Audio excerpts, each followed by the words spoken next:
제가 예를 들어서 20대 30대로 돌아간다 하더라도, 그리고 제가 지금 알고 있는 것을 안다고 한다면 저는 집을 사지 않을 겁니다. 집 사지 않고 주식 투자부터 할 것 같고요. 그 돈으로. 이런 쪽에서 재무상담 이런 쪽에서 보면 주식 투자 자체를 상대적으로 조금 리스크가 큰 투자 대상이라고 이제 보는데, 저는 그렇게 보지 않습니다. 가능하면 평생에 걸쳐서 저는 주식 투자를 하기를 권하고요. 주식 투자는 그래서 조금이라도 일찍 시작하는 게 좋다라고 생각합니다. 주식 투자에 대해서 제대로 알고 투자하는 걸 전제로 하는 겁니다. 여러분들이 주식 투자를 잘하면 잘할수록, 그리고 그 자금을 이용해서 훨씬 큰 수익을 부동산에 넣어두는 것보다 훨씬 큰 수익을 낼 수 있을수록 기회비용은 커지는 겁니다. 20대 또는 30대 초반부터 저렇게 시작할 수 있는 분들은 제가 볼 때는 20년 30년 지나면요, 적어도 뭐 경제적으로는 다들 부러워할 수 있는 수준의 그런 부를 축적할 가능성이 굉장히 높다고 생각합니다. 퇴직금으로 장사하지 말고 주식 투자하라고 말씀드리고 싶습니다. 웬만한 사람들의 경우 장사해서 실패하는 경우를 훨씬 많이 보거든요.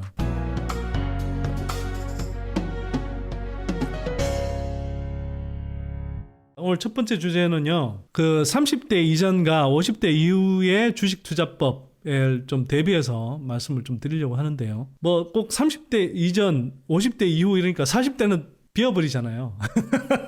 40대에는 자기 상황에 따라서 그냥 30대 이전으로 듣고 싶으면 30대 이전으로 들으시고, 나는 뭐 자산을 좀 웬만큼 마련했다 그러면 50대 이후로 들으시고 뭐 그러시면 됩니다. 그냥 이거 제 주관적인 생각이니까 제 뭐 생각을 100% 따를 필요는 없지만 제가 생각하기에는 이게 맞는 것 같습니다. 연령대를 가리지 않고 일반적으로 대부분의 분들한테 제가 좀 드리고 싶은 말씀은, 첫 번째, 젊은이들이 집부터 장만해야 한다는 통념을 저는 버리시면 좋겠다. 집값이 싼 것도 아니고 코로나 버블 때처럼, 연끌족 버블이 일어날 때처럼 그렇게 그 정도는 아니라 하더라도 여전히 집값이 그 한국 가계의 일반적인 소득 수준 또는 대다수 국민들의 경제력으로 감당하기 힘든 수준의 집값이라고 저는 생각하는 거고요. 이렇게 집값이 비싸면 비쌀수록 집부터 장만해야 한다는 통념을 저는 버린 게 맞다고 생각합니다. 집이 나중에 싸지고 그래서 충분히 뭐 자금 여력이 있는데 크게 빚내지 않고 집을 살 수 있는 단계가 되면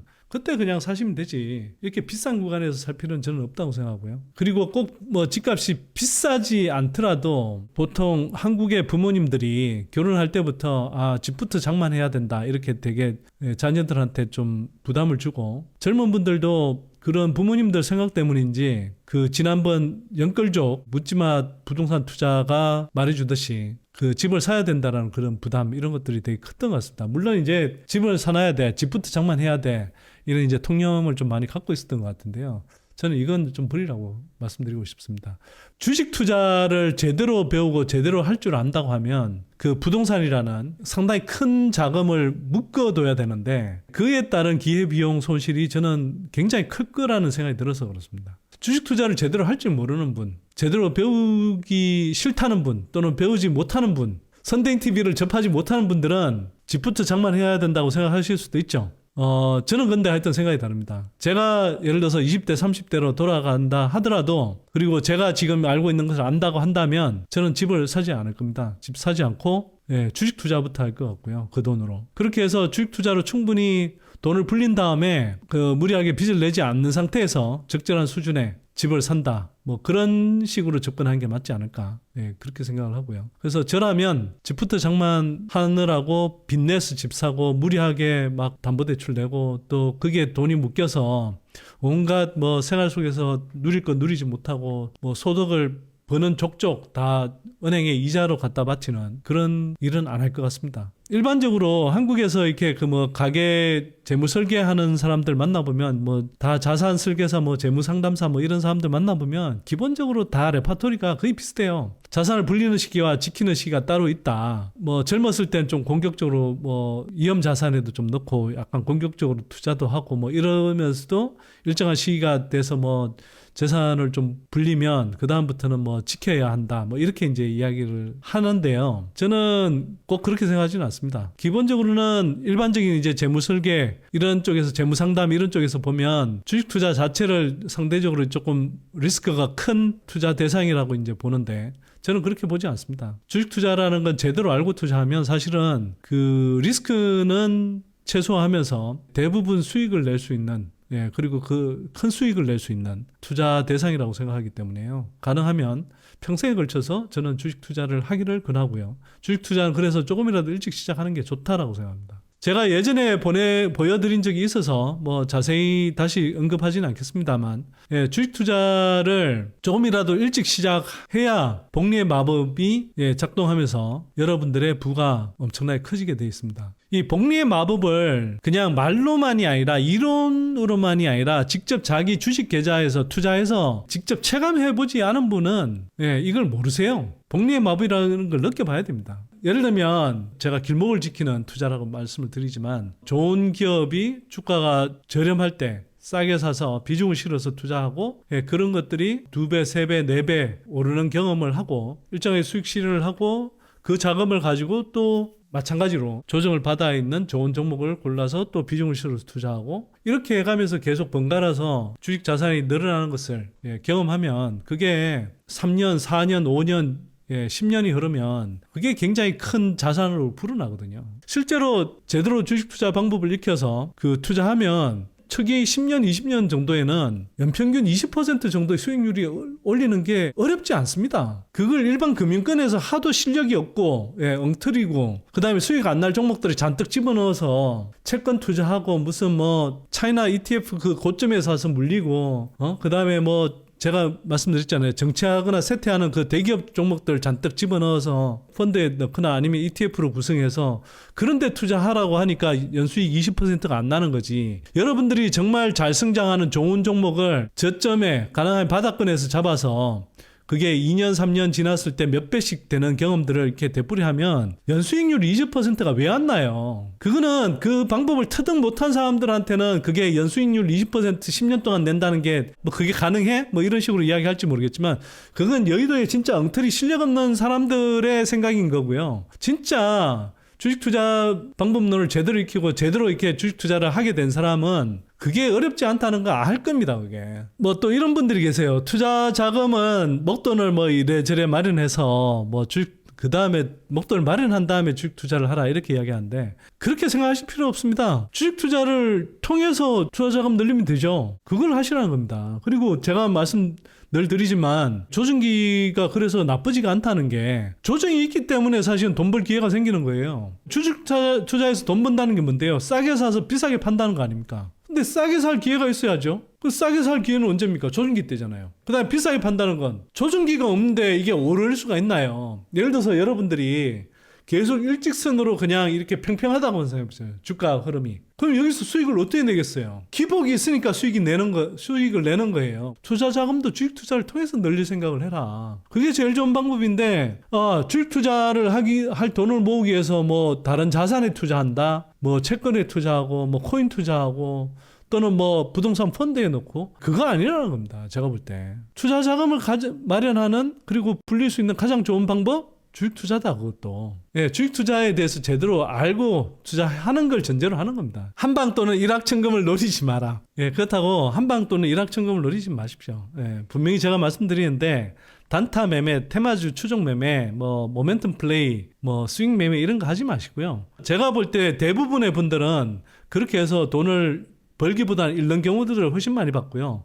물론 일부 그렇게 해서 돈 버는 분들이 계신데 제가 볼 때는 일반적으로 많은 개인 투자자들이 실천할 수 있는, 실행할 수 있는, 따라할 수 있는 그런 방법론이 아닙니다. 따라할 수 있는 방법론은 워렌 버핏이나 피터 린치, 필립 피셔 이런 투자의 대가들이 개척해 놓은 투자의 정석, 투자의 전공법, 그러면서도 한국 현실에 맞게 제가 변형해서 말씀드리는 선대인의 방법론을 좀 참조하셔서 하시는 방법, 기본적으로 좋은 기업을 싸게 사서 비중을 실어서 중장기적인 호흡으로 투자한다라는 이런 걸 시간이 가면 갈수록 계속 거듭해서 복리의 효과를 누리는 것, 그렇게 하는 겁니다. 그렇게 하다 보면 1년, 2년, 3년, 4년, 5년, 10년이 지나면 자연스럽게 이렇게 주식계좌의 규모가 처음 할 때보다 몇 배 이상 커지고 막 경우에 따라서 10배 이상 커지는 그런 경험을 하는 겁니다. 나중에 돌아와 보면 내가 언제 이렇게 주식 자산이 불어났지 신기하실 정도예요. 근데 그게 그렇게 불어난다니까요. 제가 이렇게 자신있게 말씀드린 건 이런 사례를 제 주변에서 되게 많이 봐서 그래요.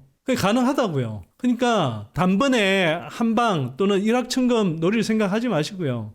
내가 득산 티코피아 뭐 그제만 들어갔어도 뭐 상가 먹었는데 무슨 뭐 금양 지난번에 리튬 관련주 이야기할 때 금양을 사놓을 걸 그랬으면 오늘 22% 먹었는데 뭐 그런 식으로 생각하지 마시라고요. 그걸 어떻게 다 예측합니까? 꾸준하게 미리 공부해두고 관심 가져서 그때 쌀 때 남들이 다 빠져나가고 썰물처럼 빠져나갈 때 자기 혼자 꿋꿋이 시장에 남아서 그때 싸게 매집해두고 그 다음에 사람들이 다시 저 오른다 하면서 밀물처럼 밀려와서 가격이 막 밀려 올라갈 때 그리고 사람들이 흥분의 도가니에 넘쳐 있을 때 그때 점진적으로 수익 실현하고 그 과정을 반복하면 돼요. 근데 사람들이 반대로 하죠. 그래서 시간이 갈수록 두 가지를 준비하면 돼요. 투자 자금을 자꾸 꾸준히 축적하는 것. 그러면서 투자 경험을 통해서 투자 실력을 자꾸 축적하는 것. 이 두 가지를 계속 나이가 들면 들수록 자꾸 더 축적해 가시면 여러분들의 부는 계속 커지게 돼 있다. 뭐 이거는 이제 아까 그 설명에 참고로 제가 말씀을 드리는 건데요. 일반적으로 그 많은 재무 설계사들이 생애 주기에 따라서 자산 배분과 관리를 달리 해야 한다. 뭐 이런 이야기를 하는데 보면 이제 저 표현에 있는 것처럼 30대 중반까지 자산 형성기 때는 사회에 진출하고 돈을 벌기 시작하는 시기이고 그래서 자산을 처음에 이제 종잣돈을 모으는 시기다 뭐 이렇게 이야기를 하고 자산 증식기는 30대 중반부터 40대 중반까지 수입이 늘어나서 돈이 본격적으로 모이는 시기니까 이때 이제 자산을 본격적으로 증식해야 된다. 자산 보정기는 40대 중반에서 50대 이후로 은퇴를 대비한 자산을 준비해야 하는 시기다. 뭐 이런 시기에 이제 설명을 하는 겁니다. 그러나 투자의 왕은 주식으로 보고 주식 투자를 부의 증식, 자산 증식의 기본으로 삼아야 된다고 생각하는 저 같은 사람은 기승전 주식이기 때문에 그리고 형성기, 정식기, 보증기 상관없이 계속 주식 투자로 축적해 나가는 게 맞다라고 생각하는 사람 입장에서 보면 저게 맞는 방법은 아닐 수 있다. 이렇게 생각하고요. 이거는 이렇습니다. 한국은 실물자산, 즉 실물자산이 대부분이 부동산인데요. 부동산 비중이 워낙 높죠. 저 구조를 좀 바꿔줘야 됩니다. 그러니까 미국 같은 경우는 금융자산이 한 60%, 실물자산이 오히려 한 40% 이렇게 좀 작은데 한국은 부동산 자산 규모가 70% 정도 되고 금융자산 규모는 한 30% 정도밖에 안 돼요. 그래서 젊은 분들일수록 저는 저 구조가 좀 바뀌었으면 좋겠습니다. 이번에 나눠서 2030 세대에게 일반적으로 이제 권하는 겁니다. 자, 돈이 모이는 족족 주식에 투자하라. 올바른 접근법으로 배워서 하라는 뜻이고요. 돈이 모이는 족족 주식에 투자한다. 플러스 주식 투자의 접근법과 기업 선별 분석법을 제대로 배워서 투자해야 된다. 두 가지가 쌍으로 같이 맞물려 있다. 이렇게 말씀드립니다. 즉, 주식 투자를 제대로 모르는 상태에서 그냥 누가 좋다더라 하는 주식을 막 무작정 사라는 뜻은 아닙니다. 제대로 배우고 주식 투자로 수익을 낼 수 있는 그 실력을 갖춰가면서 하라는 거죠. 이것도 결국은 경험 없이 배우지 못하잖아요. 시행착오를 겪겠죠. 그러나 그 시행착오를 좋은 방식으로 겪어야 되는 거죠. 주식 투자의 올바른 접근법이 뭔가 이런 것들을 선대인 TV 같은 것들을 통해서 배우거나 또는 투자 대가의 책들을 보면서 이렇게 자기가 스스로 느끼고 정리하고 그렇게 해서 한번 좋은 기업이라고 생각되는 것을 골라서 투자해보고 자기 스스로 이제 분석 다시 이제 좀 되짚어보고 새로운 투자들을 계속 해보고 이 과정에서 실력도 늘고 그러면서 이 주식 자산도 늘게 될 겁니다. 젊은 세대 분들은 다소 공격적인 투자를 해도 된다고 생각합니다. 이때 공격적인 투자라는 것은 경우에 따라서는 일정한 수준의 레버리지 사용도 가능하다고 생각합니다. 다만 폭망할 정도로 하면 안 되죠. 50% 넘는 그 주식담보대출을 사용한다거나 이런 건 절대 금물이고요. 또 한편으로는 레버리지가 심한 그런 투자 방식을 택한다거나 그러라는 뜻이 아닙니다. 다만 대략 한 20% 정도 이내에 그런 정도의 레버리지를 사용할 수는 있겠다. 자기가 절대 감당할 수 없는 수준의 빚을 내서는 안 된다. 이거는 철칙이다 이렇게 생각하시면 되겠습니다. 제가 이때 공격적인 투자를 해도 된다라고 하는 것은 가능하면 50대 이후로는 빚을 내지 말고 오히려 여유 자금을 챙겨가면서 하라. 제가 다 실천은 못합니다만 그런 방식이 좋다라고 하는 반면에 20, 30대는 그래도 경우에 따라서는 일정한 수준의 레버리지 사용도 가능하다는 정도로 이해를 하셔야 되지 아주 진짜 위험한 수준까지 레버리지를 사용하라는 뜻은 절대 아닙니다. 그 레버리지를 사용할 때도 실력과 경험을 어느 정도 다진 상태에서 하라는 거죠. 그래서 처음부터 그냥 레버리지를 사용한다? 그거 아닙니다. 레버리지를 사용한다 하더라도 자기가 어느 정도 감당할 수 있는지를 알 수 있고 충분히 어떤 종목이 좋은지 그래서 이 종목이 정말 충분히 매력적이다. 너무 매력적이어서 투자할 자금이 필요하다. 이럴 때 사용하는 것이지 완전히 생판 모르면서 처음 해보는 사람이면서 실력도 자기 스스로 이렇게 확인이 안 된 사람이 하라는 뜻은 절대 아닙니다. 상대적으로 고성장하는 스몰캡 위주로 저는 투자하라고 권합니다. 이거는 사실은 뭐 꼭 연령대에 구분하지 않고 저는 가능하면 고성장하는 구조적으로 성장하는 그리고 상대적으로 시총이 좀 가벼운 그런 종목들 위주로 투자하라고 뭐 자주 말씀을 드리는데요. 왜냐하면 시총 1,000억, 2,000억짜리가 매출이 2배, 3배 증가하면서 뭐 주가가 2배, 3배, 4배 오르는 경우들은 흔하지만 삼성전자 같은 회사, LG엔솔 같은 회사 이런 회사들이 이미 시총이 뭐 100조에서 몇백 조 이렇게 되는 회사들이 그 시총이 비교적 짧은 기간에 막 2배, 3배, 4배 이렇게 오르기를 기대하기는 사실 어렵죠. 라지캡인지 미드캡인지 스몰캡인지 이렇게 구분할 수 있지만 주식은 여러분들을 구분하지 못해요. 그러면 여러분들 입장에서는 그냥 이렇게 생각하시면 되잖아요. 수익 잘 내는 종목에 투자하시면 되지. 굳이 무슨 뭐 큰 기업에 투자한다? 이럴 이유가 있나요? 수익을 잘 내는 게 주 목적인데. 그러면 제가 볼 때는 고성장한 스몰캡 위주로 투자하는 것이 맞다고 생각하고요. 고성장하는 스몰캡들은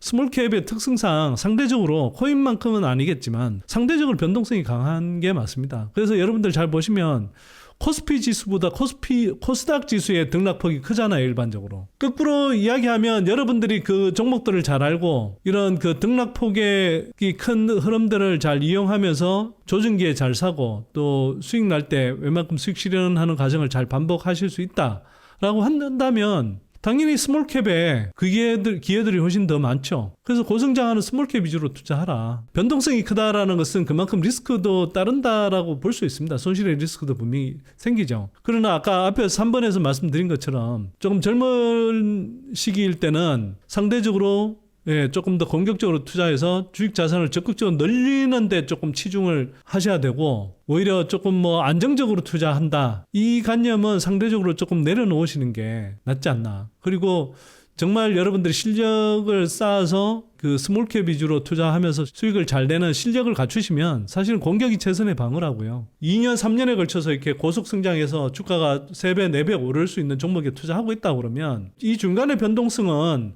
뭐 따라서 경우에 따라서는 이 변동성을 그때그때 포트의 비중 조정을 해가면서 추가적인 수익의 기회로 삼을 수는 있으나 이게 중장기적인 호흡으로 투자한다 그러면 그만큼 수익률의 크기가 클 가능성이 높고 더 큰 수익으로 보답을 하죠. 그렇게 투자하라고 말씀을 드린 겁니다. 주거 형태 조정을 통해 주식 자금을 마련하다 이렇게 이제 말씀을 드리는데 이건 뭐냐 하면 저는 주식 투자에 진심인 사람으로서 그리고 주식 투자에 진심을 다해서 이제 수익을 늘리겠다 이런 생각이 있는 젊은 분들이라면 그런데 자금이 충분하지 않다라고 하면 저는 주거 형태를 좀 조정해서 주식 자금을 마련해 보는 것도 괜찮지 않을까 이런 생각을 합니다. 무슨 이야기냐면 결혼할 때 그동안 벌었던 돈이랑 부모님이 좀 도와주신 돈 뭐 그다음에 은행 자금 등 이용해서 자가로 하여튼 5억짜리 집을 샀어요. 샀는데 사실 집값이 그렇게 막 코로나 시기처럼 그렇게 막 가파르게 오르기는 힘들거든요. 부동산 시장은 일반적으로 6, 7년 정도에 걸쳐서 상승 사이클 한 번, 그 다음에 또 6, 7년 정도에 걸려서 하락 사이클 한 번을 그립니다. 제가 말씀드린 대로 대략 한 3, 4년 정도는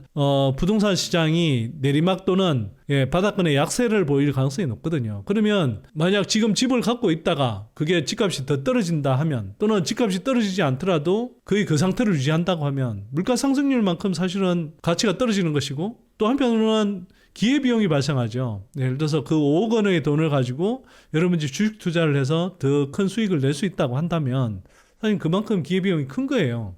근데 이 기회비용은 여러분들이 어떤 대안적인 투자안을 얼마나 매력적인 걸 갖고 있느냐에 따라서 그 기회비용은 커지는 거거든요. 여러분들이 주식 투자를 잘하면 잘할수록 그리고 그 자금을 이용해서 훨씬 큰 수익을 부동산에 넣어두는 것보다 훨씬 큰 수익을 낼 수 있을수록 기회비용은 커지는 겁니다. 예를 들어서 5억이라는 자금을 가지고 3년 동안 여러분들이 5억 원을 추가로 벌 수 있다.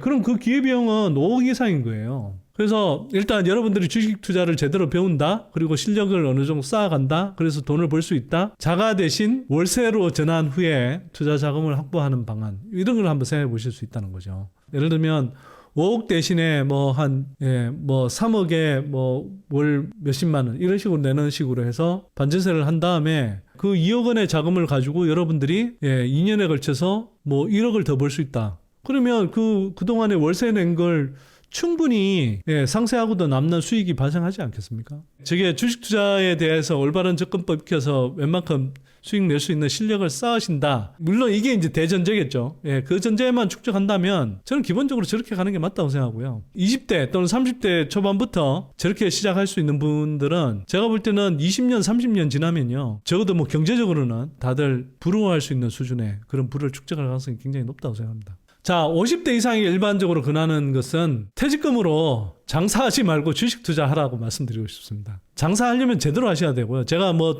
꼭 말리는 건 아닙니다. 왜냐하면 웬만한 사람들의 경우 장사에서 실패하는 경우를 훨씬 많이 보거든요. 아니 도대체 차별화가 안 되거든요. 대부분의 그 뭐 개업한다는 데 가보면 중국집 개업한다. 무슨 뭐 분식집 개업한다. 무슨 뭐 밥집 개업한다. 그 장사가 되려고 하면 뭐라도 한 가지 차별화 돼야 되지 않습니까? 같은 중국집이어도 맛이 너무 좋다거나 또는 뭐 분위기가 너무 좋다거나 또는 메뉴 자체가 굉장히 독특하다거나 뭐 이런 차별화 포인트가 있어야 되는 거 아닌가요? 근데 그런 차별화 포인트가 없이 남들 다 하는 장사를 뭐 또 심지어는 프랜차이즈 이런 거 해서 결국 프랜차이즈 본점 좋은 일 시켜주고 퇴직금 날린 경우를 너무 많이 봤어요. 그렇게 하시면 안 된다는 거죠. 장사를 하실 거면 제가 볼 때는 진짜 자기가 장사를 할 수 있도록 한 5년 정도는 미리 준비를 하셔야 된다. 뭐 자금뿐만 아니라 어떻게 해야 내가 성공할 수 있는지 상권 분석도 하시고 상권 분석이 되셨으면 거기에서 어떤 장사를 할 것인지 그리고 그 장사에 필요한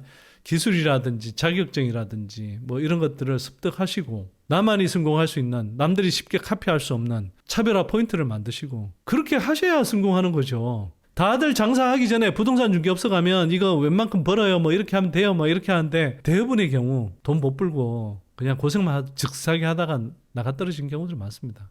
하실 거면 가볍게 하십시오. 그 가볍게 시작해서 혹시라도 잘 되고 노하우를 터득하면 그때 키워가시면 되고요. 주식에 본격 투자하기 전에 2년 정도는 배워라. 기본적인 실력은 한 2년 정도, 좀 길게 잡으면 한 3년 정도면 배우는 것 같습니다. 최소 퇴직 2년 전부터 주식 투자를 이제 배울 걸 권하고요. 이건 제대로 배워야 되죠. 그냥 엉뚱한 방법으로 뭐 차트 매매 배우고 뭐 이러라는 뜻이 아닙니다. 올바른 방법으로 제대로 수익 내는 법을 배워라. 선대인 TV를 꾸준히 보면서 실전 경험도 조금씩 가져보면서 그렇게 해보시라는 겁니다. 그 다음에 가능하다면 퇴직하기 전에 휴직 등을 활용해서 전업투자 상태를 한번 경험해보는 것도 저는 좋다고 생각합니다.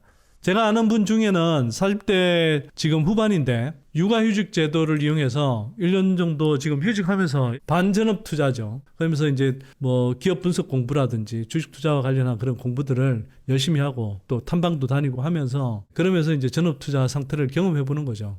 이렇게 해서 내가 충분히 회사 다니는 수준의 급여만큼 벌 수 있다. 뭐 이렇게 되면 사실은 뭐 일찍 은퇴할 수도 있는 거고요. 또는 뭐 나중에 퇴직하더라도 훨씬 든든하게 투자 상태를 이어갈 수 있는 거죠. 그 다음에 50대 이상에서는 가급적 레버리지를 동원한 투자는 삼가하는 게 저는 맞다고 생각하고요. 그래서 이게 이제 차이입니다. 주식 투자는 저는 20대부터 30대 늘 계속 하는 게 좋다고 생각하지만 50대 이후부터는 레버리지를 동원한 투자는 좀 삼가하는 게 맞다. 뭐 가끔씩 보수적인 관점에서의 비율 정도로 가끔씩 뭐 레버리지를 사용하는 것은 모르겠으나 15%를 넘어가는 그런 레버리지를 사용하는 투자는 절대 삼가하라. 이렇게 좀 말씀을 드리고 싶고요. 오히려 50대 이상부터는 늘 이제 예요 자금을 따로 떼놓고 좀 투자하는 게 저는 좋다고 생각합니다. 이거는 제가 이제 주식 투자의 사계절을 말할 때 포트에서 주식 투자의 사계절을 말할 때 수익을 실현한 현금을 확보해 둔다. 이런 개념이 아니고요. 그거는 어쨌거나 투자 대기 자금으로서의 그 수익 실현 자금, 현금인 거고 이거와 별개로 투자 대기 자금이 아닌 집에 어떤 일이 급한 일이 생겼을 때 뭐 예를 들어서 건강상의 문제가 생겼을 때나 어떤 사고가 났을 때나 특히 50대 이후로는 자녀들한테도 이제 돈이 자녀들이 이제 장성하거나 또 학업을 뭐 대학 과정이라든지 학업을 하는 과정에 있어서 또는 뭐 결혼을 한다거나 해서 큰 돈이 들어가는 경우들이 많이 있잖아요. 그런 경우를 대비해서 일정한 수준의 여유 자금을 따로 떼놓고 투자하는 게 저는 맞다고 생각합니다. 그 투자 대기 자금으로서의 수익 실현 자금을 제외하고 별도의 일정한 여유 자금을 따로 떼놓고 투자하는 게 좋겠다. 50대 이상에서는 스몰캡 비중을 상대적으로 좀 줄이시고 안정감 있는 중대형주 비중을 좀 높이시라. 스몰캡은 아무래도 이제 좀 20, 30대에 공격적인 투자를 할 때 많이 그렇고요. 아무래도 50대 이상 가면 상대적으로 좀 자산 규모가 늘어나 있다라는 걸 전제로 웬만한 사람들은 웬만큼 자산을 축적했다 하더라도 변동폭이 그 정도로 생기면 안정감 있게 투자하기가 좀 쉽지 않습니다. 이 말씀도 제가 동시에 드려야 되는데요. 자산 규모가 주식 투자 자산 규모가 크지면 크실수록 여러분들의 투자 스케일 자체도 키우셔야 됩니다. 투자의 스케일, 그에 따르는 어떤 투자의 멘탈 이런 것들도 여러분들이 스스로 그릇을 키우셔야 돼요. 1억 원을 투자할 때와 10억 원을 투자할 때, 100억 원을 투자할 때 마인드셋이 같아야 되겠습니까? 저는 달라야 된다고 생각합니다. 예를 들어서 1억 원 투자할 때는 한번 예를 들어서 분할 매수를 한다고 하면 뭐 몇백만 원 단위로 이렇게 투자한다고 하면 뭐 예를 들어서 한 3억을 채워간다고 할 때 한 종목에 그럴 때 한번 분할 매수를 할 때 3천만 원씩 뭐 이렇게 이제 분할 매수해서 10번에 나와서 뭐 예를 들어서 물량을 채워간다. 이래야 되는 거고요. 10억 원, 20억 원을 굴릴 때 1억 원 투자하던 것처럼 그 비율에 맞게 예를 들어서 10억 원이면 포트 조정을 예를 들어서 10%의 어떤 변화를 준다라고 하면 그 변화에 맞는 금액 단위로 이렇게 조정을 하셔야 되는데 1억 원 투자할 때처럼 몇백만 원씩 깨작깨작 옮기고 있다? 늘어난 자산 규모에 맞는 스케일대로 여러분들이 투자를 하고 있는 게 아닙니다. 어쨌거나 그 자산 규모가 커짐에 따라서 주식시장에서의 변동이 생길 때 이 변동의 폭이 커지면 아무래도 멘탈 관리가 상대적으로 좀 어려운 분들이 계세요. 그런 경우의 분들일수록 그 주가의 변동성이 큰 스몰캡들보다는 상대적으로 좀 안정감 있는 중대형주 비중을 좀 높이는 것이 상대적으로 맞지 않을까 이렇게 생각을 합니다. 지금 정도의 기준이라면 예를 들어서 뭐 포스코 홀딩스, 에코프로 BM 이런 정도의 종목이라든지 지금 기준으로 따지면 코스모 신소재 이 정도 되는 또는 SKC 정도 되는 게 제가 볼 때는 이제 좋을 것 같고요. 뭐 자산 규모가 커졌다고 해서 무조건 뭐 중대형주만 투자하라는 뜻이 아닙니다. 제가 분명히 다시 말씀드리지만 중대형주 비중을 높이라는 것이지 중대형주 일색으로 투자하라는 뜻이 절대 아닙니다. 저는 여전히 스몰캡을 상당히 선호할 겁니다. 물론 이게 이제 뭐 제가 뭐 몇천억 단위 이상의 자금 규모로 간다 그러면 스몰캡만으로는 이제 다 투자하기 힘들겠죠. 뭐 가상의 제 경우를 이야기하지 않더라도 일반적으로는 스몰캡보다는 중대형주 비중을 50대 이후에는 좀 높여가는 것이 상대적으로 좀 낫겠다 이렇게 이제 말씀을 드리는 겁니다. 결론은 이런 거죠. 가능하면 일찍 투자해라. 그리고 제대로 배워라. 돈을 그렇게 해서 꾸준히 복리의 마법을 경험하라. 그러다 보면 여러분들이 자연스럽게 경제적 자유를 일정한 시점에 누릴 수 있고 노후 걱정은 안 해도 되는 수준의 부는 충분히 이룰 수 있다. 일찍 시작할수록 좋다. 제대로 배울수록 좋다. 이렇게 말씀드리고요.